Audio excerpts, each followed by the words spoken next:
بسم اللہ الرحمن الرحیم۔ السلام علیکم ورحمۃ اللہ وبرکاتہ۔ 3 لوگوں کی قربانی قبول نہیں ہوگی۔ رسول اللہ صلی اللہ علیہ وآلہ وسلم نے فرمایا، قربانی کے دنوں میں قربانی سے زیادہ کوئی چیز اللہ کو پسند نہیں۔ ان دنوں میں یہ کام سب نیکیوں سے بڑھ کر ہے، اور قربانی کرتے وقت خون کا جو قطرہ زمین پر گرتا ہے تو زمین پر گرنے سے پہلے ہی اللہ تعالیٰ کے ہاں مقبول ہو جاتا ہے۔ رسول اللہ صلی اللہ علیہ وآلہ وسلم سے ایک دن صحابہ کرام نے پوچھا، دریافت کیا، یا رسول اللہ یہ قربانی کیا ہے؟ میرے نبی نے فرمایا، صحابہ یہ قربانی تمہارے باپ، تمہارے دادا حضرت سیدنا ابراہیم علیہ السلام کی سنت مبارکہ ہے۔ یہ سن کر صحابہ کرام نے مزید پوچھا، یا رسول اللہ پھر اس پر ہمیں اجر و ثواب کتنا ملے گا؟ اس پر ہمیں نیکیاں کتنی ملیں گی؟ میرے نبی نے فرمایا، جانور کے ہر ایک بال کے برابر تمہیں ایک ایک نیکی ملے گی۔ قربانی کے لیے تمہارا جتنا بڑا جانور ہوگا، جتنے بڑے جانور کے اوپر جتنے بال ہوں گے، حساب کتاب تم خود لگا لینا، ہر ایک بال کے برابر تمہیں ایک ایک نیکی کا ثواب ملے گا، ایک ایک بال کے برابر ایک ایک نیکی ملے گی۔ رسول اللہ صلی اللہ علیہ وآلہ وسلم نے ایک دن اپنی پیاری بیٹی سیدہ فاطمہ الزہرا رضی اللہ عنہا کو فرمایا، بیٹی فاطمہ اٹھو، قربانی کے جانور کے پاس رہو۔ آپ کے نام کا جو جانور اللہ کی بارگاہ میں قربانی ہونے جا رہا ہے، اپنے گھر میں اس جانور کے بالکل قریب رہو۔ یہ سن کر فاطمہ الزہرا رضی اللہ عنہ نے وجہ پوچھی، بابا حضور اس میں حکمت کون سی چھپی ہوئی ہے؟ میں کیوں جانور کے پاس رہوں؟ کیوں جانور کے بالکل قریب رہوں؟ یہ سن کر میرے نبی نے فرمایا، بیٹی فاطمہ وہ اس لیے کہ اس جانور کے خون کا پہلا قطرہ زمین پر گرتے ہی اللہ تعالیٰ تمہارے پچھلے تمام گناہوں کو مٹا دے گا۔ یہ جو جانور تمہارے نام کا ذبح کیا جا رہا ہے، اس کے خون کا پہلا قطرہ جب زمین پر گرے گا، اس کے گرنے کے ساتھ ہی اللہ تعالیٰ تمہارے تمام پچھلے گناہوں کو مٹا دے گا۔ میں آپ لوگوں سے پوچھنا چاہتا ہوں، آج کے اس دور میں ہر بندے کا اپنا عقیدہ ہے، ہر بندے کا اپنا ایک مسلک ہے۔ میں اپنے مسلک کے مطابق، اپنے عقیدے کے مطابق بات کرنا چاہتا ہوں۔ کیا سیدہ فاطمہ الزہرا رضی اللہ تعالی عنہا پر گناہ کا کوئی دھبا تھا، جس کے بارے میں میرے نبی فرما رہے ہیں تمہارے پچھلے تمام گناہ کو مٹا دیا جائے گا؟ میرے عقیدے کے مطابق تو سیدہ فاطمہ الزہرا گناہوں سے پاک ہیں۔ سیدہ فاطمہ الزہرا نے ساری زندگی ایک گناہ بھی نہیں کیا، ایک غلطی بھی نہیں کی، ایک خطا بھی نہیں کی۔ سیدہ فاطمہ الزہرا رضی اللہ عنہا کی زندگی پاک ہے، شفاف ہے، پانی کی طرح۔ اس میں بھی ایک حکمت چھپی ہوئی ہے۔ وہ حکمت کون سی ہے؟ وہ حکمت یہ ہے کہ میرے نبی خود کو میرے نبی، کائنات کے نبیوں کے نبی، بادشاہوں کے بادشاہ، نبیوں کے امام، رسولوں کے امام، اتنی بڑی شخصیت، اتنا بڑا مقام رکھنے والے، اتنا بڑا مرتبہ رکھنے والے، اتنا بڑا مقام و مرتبہ رکھنے والی شخصیت یہ جملہ بول کر خود کو اللہ کے سامنے عاجز پیش کر رہی ہے۔ مالک میں بھی عاجز ہوں تیری بارگاہ کے سامنے، میری اولاد بھی تیری بارگاہ کے سامنے عاجز ہے، خود کو اللہ کے حضور پیش کر رہے ہیں۔ اولاد گناہوں سے پاک ہے، گناہوں کا ایک دھبا بھی نہیں، قیامت تک نہیں آئے گا۔ اب دوسری حکمت جو سامنے آ رہی ہے، یہ سنتے ہی سیدہ فاطمہ الزہرا نے عرض کیا، ابا حضور کیا یہ فضیلت صرف اہل بیت کے لیے ہے یا تمام مسلمانوں کے لیے ہے؟ میرے نبی نے فرمایا، یہ فضیلت تمام مسلمانوں کے لیے ہے۔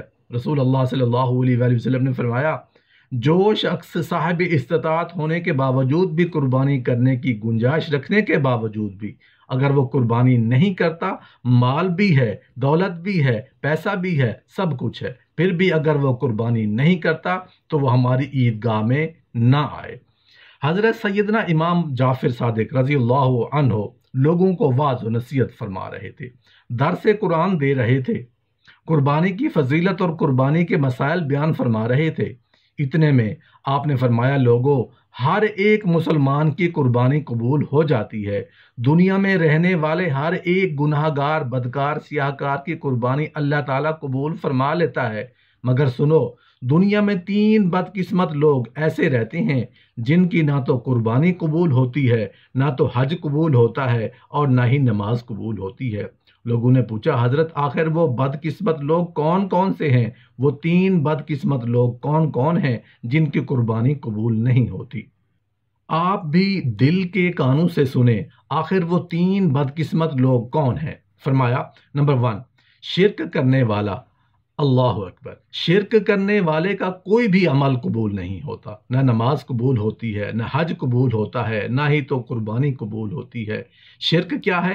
اللہ کے ساتھ کسی کو شریک ٹھہرانا، اللہ کا دروازہ چھوڑ کر کسی غیر کے دروازے پہ جا کر بھیک مانگنا، خیرات مانگنا، مشکلات کا حل مانگنا، یہ ہوتا ہے شرک۔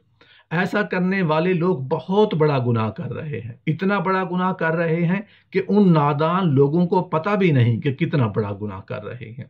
میرے نبی نے فرمایا صحابہ، شرک سے بچنا، تمہارے ٹکڑے ٹکڑے کیوں نہ کر دیے جائیں، پھر بھی شرک نہ کرنا۔ شرک کرو گے تو یاد رکھنا تم لوگ تباہ و برباد ہو جاؤ گے، تمہارا کوئی بھی عمل قبول نہیں ہوگا۔ آپ کو پتہ ہے ایک انسان جب زنا کرتا ہے اللہ تعالیٰ کو بہت زیادہ غصہ آتا ہے، اللہ تعالیٰ زانی انسان پر غضبناک ہوتا ہے، اللہ تعالیٰ زانی انسان پر غضبناک ہوتا ہے، مگر اتنا نہیں ہوتا۔ غضبناک کیوں ہوتا ہے؟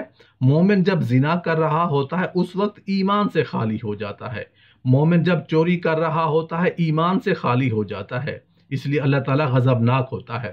مومن جب جھوٹ بول رہا ہوتا ہے اس وقت ایمان سے خالی ہو جاتا ہے، مومن جب سود کا کاروبار کر رہا ہوتا ہے اس وقت ایمان سے خالی ہو جاتا ہے۔ اس ایمان کی اللہ کے سامنے کتنی قیمت ہوگی؟ چوری کرتے وقت اللہ تعالیٰ غضبناک ہوتا ہے، بہت زیادہ ہوتا ہے، مگر اتنا نہیں ہوتا جو لوگ نماز نہیں پڑھتے۔ اللہ تعالیٰ ان پر غضبناک ہوتا ہے مگر اتنا زیادہ نہیں ہوتا۔ اب کس ٹائم، کس وقت، کس بندے پر اللہ تعالیٰ بہت زیادہ غضبناک ہوتا ہے؟ جب ایک انسان اللہ کا دروازہ چھوڑ کر غیر کے دروازے پہ جا کر ہاتھ پھیلاتا ہے، بھیک مانگتا ہے، خیرات مانگتا ہے، مدد طلب کرتا ہے، یہ وہ بدقسمت انسان ہوتا ہے جس پر اللہ تعالیٰ بہت زیادہ غضبناک ہوتا ہے، بہت زیادہ غصہ کرتا ہے۔ نمبر 2، حرام کے پیسوں سے بکرا خرید کر اللہ کی راہ میں قربان کرنے والے لوگ بھی وہ لوگ ہیں جن کی نماز قبول نہیں ہوتی، جن کی قربانی قبول نہیں ہوتی۔ حرام اللہ تعالیٰ کو ناپسند ہے، اس لیے کہ حرام پر ہر وقت شیطان تھوکتا رہتا ہے۔ حرام اپنی اولاد کو کبھی نہ کھلانا، حرام کا ایک لقمہ بھی نہ کھلانا۔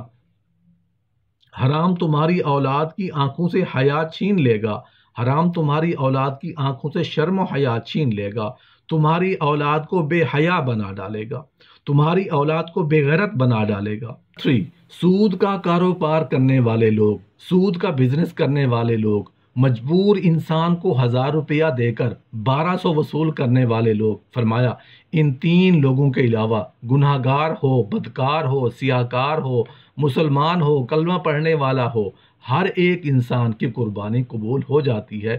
ان 3 لوگوں کی قربانی قبول نہیں ہوتی تب تک جب تک یہ پکی توبہ نہ کر لیں، پختہ توبہ نہ کر لیں۔ حضرت انس رضی اللہ عنہ سے نے فرمایا، پیارے نبی صلی اللہ علیہ وآلہ وسلم کا فرمان عالی شان ہے، قربانی 10ویں ذو الحجہ کے بعد صرف 2 دن یعنی کل 3 دن کی قربانی جو ہم پر لازم ہے، ہم ان 3 دنوں میں قربانی کر سکتے ہیں۔ اب قربانی کا گوشت آپ خود بھی کھا سکتے ہیں یا نہیں؟ اب بڑھتے ہیں اس بات کی جانب، قربانی کے گوشت کو آپ خود بھی کھا سکتے ہیں، رشتہ داروں کو بھی کھلا سکتے ہیں، غرباء اور مساکین کو بھی دے سکتے ہیں۔